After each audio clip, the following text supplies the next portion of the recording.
Hi everyone, Tracy at For the Love of Stamping. Welcome to my craft room.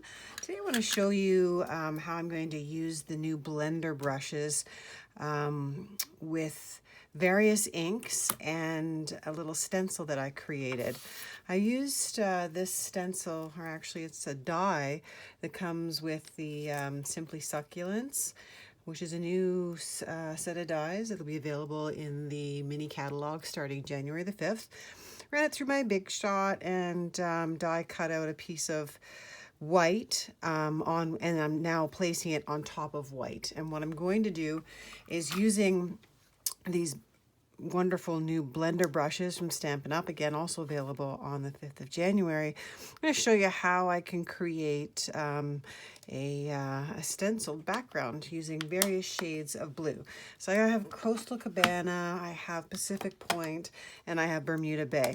So I'm just going to start off with the Coastal Cabana, and I'm going to show you how to make this beautiful background. So we're just going to pick up our brush, and we're going to go in a circular motion on our ink pad to pick up the ink, and we're just going to start lightly in various places on the stencil, and just in a circular motion, pressing it down to get the color to release off of the bristles of the brush. And I'm just going to do this in various spots as I go along, and then I'm going to come in and add my next color, which will be Bermuda Bay. I just wanted to show you how simple it is to use these brushes and the effect that you get. Now, I'm going to end up with two things here. One is going to be the background that I create because I've got a stencil over top. And then, of course, the stencil itself is going to have color to it. So we'll be able to use the two different pieces on two different projects. A little bit more on each of these, and then I'll just move on to my second color. Coming out to the edge, and all I've done here is I've taken a some washi tape to hold this down. I don't want it to move on me as I'm adding the color. So to get rid of the majority of the color that's on the brush, you can just simply, in a circular motion on a piece of scrap paper, rub it around until it appears to be coming clear, almost as if you were using a blender pen. And we'll move on to the next color. Same motion, circular motion. Pick up our ink, and starting off the edge, come around where you've already added some of the blue, which was the Coastal Cabana. And I'll just gradually add this color, not pressing overly hard, but just enough to give that the different shades, to make the different shades appear. And I'll finish it off with the Pacific Point.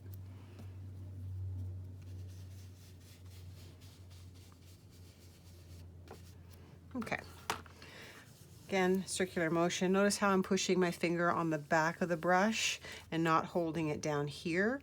This gives me a little bit more stability and a little bit more control. All right, I'll add my final color, which is going to be Pacific Point, just to finish this off. Again, same brush. Notice I've labeled mine the blues. And so I've got 5 or 6 different blender brushes already, some with each of them with a different label on them, either blues, pinks, reds, purples, what have you. I felt it was good to be able to have one sort of brush for each color family.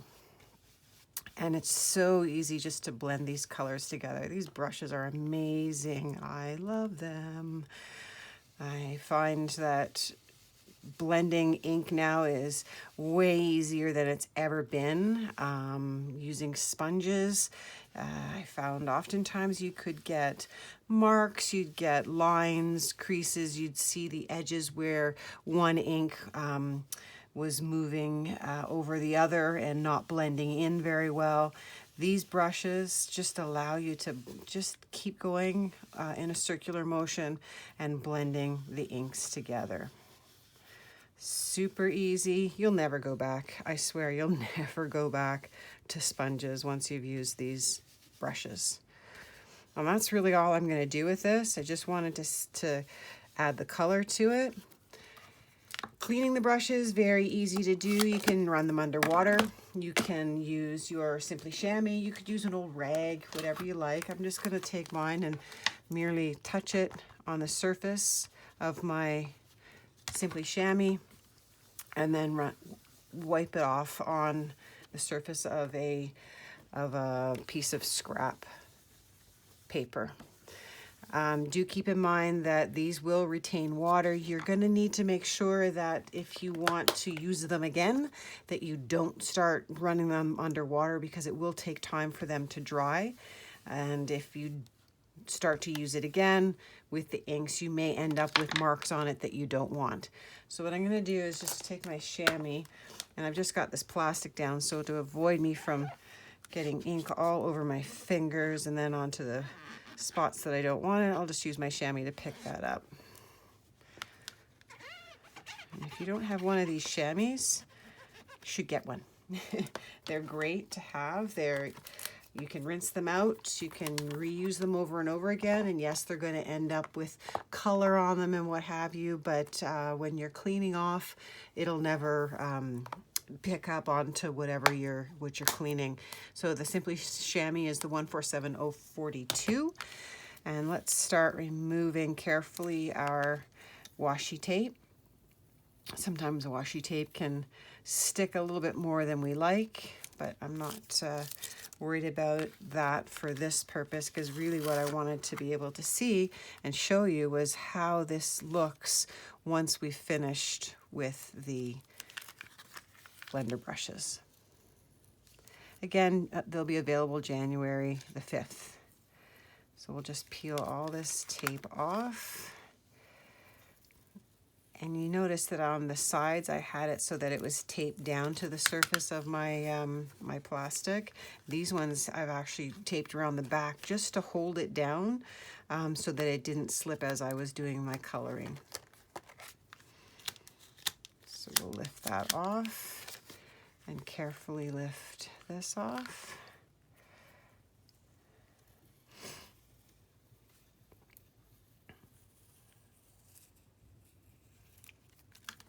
And one more.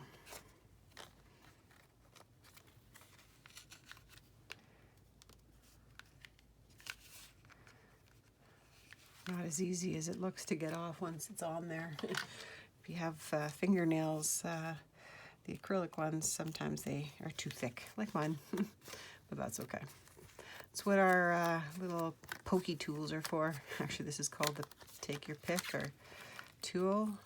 Not the pokey tool, but I like to call it the pokey tool. All right, so we'll just gently peel that off. And I'm only doing this so that if you wanted to be able to use this piece that we've done the stenciling with as another layer onto a card, you can see what it would look like. Kind of pretty, eh? With the white around the edge and the various shades of blue. And there's the stencil that we made using the blender brushes and the die cut image from the Simply Succulents bundle. Hope you enjoyed that. You'll probably see this on a card front somewhere. And have a fantastic day, and we'll see you again. Bye for now.